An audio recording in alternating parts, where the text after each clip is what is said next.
चलिए बात को लेते इसी बीच एक बड़ी और अहम खबर की। तो इस वक्त की बड़ी खबर, कांग्रेस के वरिष्ठ नेता मंदिर सिंह मान का बीजेपी पर बड़ा आरोप। लोकतंत्र को बचाना हमारा पहला काम, ये मंदिर मान ने कहा। फरीदाबाद से बड़ी खबर हम आपको बता रहे हैं। उन्होंने ये भी कहा कि इन लोगों ने जनता को बहकाया है। तो मंदिर मान यहाँ पर बड़ी बात कहते हुए नजर आए, बीजेपी पर आरोप लगाते हुए नजर आए। उन्होंने ये भी कहा कि अब जनता के सामने सच्चाई आ गई है। तो 10 सालों में फरीदाबाद ने विकास की राह तक नहीं देखी, तो बीजेपी पर बड़े आरोप लगाते हुए नजर आए। बीजेपी फरीदाबाद की दिशा बदल सकती थी, ये मंदिर मान ने कहा। तो कांग्रेस के वरिष्ठ नेता मंदिर सिंह मान ने बीजेपी पर गंभीर आरोप लगाए हैं। उन्होंने ये भी कहा कि फरीदाबाद में एक भी विकास के कार्य नहीं हुए।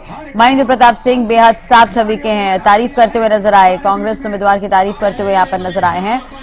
और मंदिर सिंह मान ने यह भी कहा कि बीजेपी के राज में विकास नहीं हुआ है। मंदिर सिंह मान जी के लिए जोरदार ताली।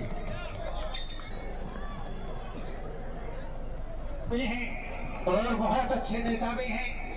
अपने कोच से खेल प्रतियोगिता की बात रही, प्रोग्राम की बात रही हो, हर गांव हर से खिलाड़ियों को बढ़ावा दिया है हमारे बीच में। तो फरीदाबाद में मंदिर मान ने कई बड़ी बातें कही है, बीजेपी पर आरोप लगाए हैं। आपको बता दें कि मंदिर मान ने इस दौरान कहा कि बीजेपी के राज में विकास नहीं हुआ है। महेंद्र प्रताप की तारीफ करते हुए भी नजर आए मंदिर मान। अपने कोच से खेल प्रतियोगिता 100 के 100% वोट करनी है, ये देश का सवाल है। आज हमारा लोकतंत्र खतरे में है, संविधान खतरे में है। इस मोदी ने हर डिपार्टमेंट में ऐसे आदमी फिट कर दिए हैं सरदारों, अगर अब की बार यू ना बदलो गयो तो देश खत्म हो जाएगा, गुलामी में आ जाएगा सरदारों। तो मोदी जैसे भ्रष्टाचारी जिन्होंने सिर्फ थाली और ताली बजवाने को काम करो सरदारों, देश के अंदर कोई विकास का काम नहीं किया। इन्होंने हमारे हिंदू मुस्लिम भाइयों में भी नफरत पैदा करने की कोशिश की है सरदारों, हमारे भाईचारे को खराब करने की कोशिश की है।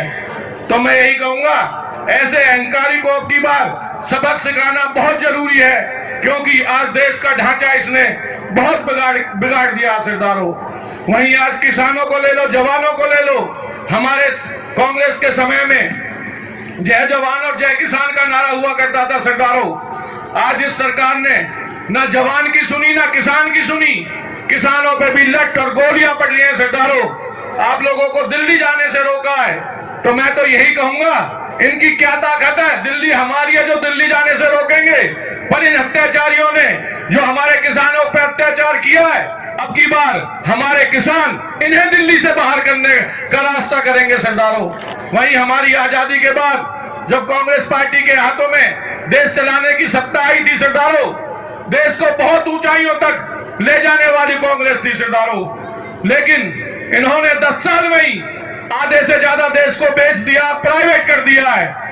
इतने झूठ और जुमले बोल के जो हमारे बीच में सत्ता में आए थे सरदारों, हमें बहकाया गया था और हम बहक गए थे। इन्होंने इतने बड़े बड़े झूठ बोले कि 15 लाख खाते में आएंगे, 2 करोड़ रोजगार मिलेंगे नौजवानों ने, ना कहीं के खाते में 15,000 है सरदारों, 15 लाख, और ना कहीं रोजगार नौकरी मिली हमारे नौजवानों ने। जो जवान की ना, किसान की ना, आम आदमी की ना, जो जिसने सिर्फ ढूंढ और लूट मचाई है सरदारों, ऐसे भ्रष्टाचारी ने उखाड़ के फेंकने को टाइम आ गया है।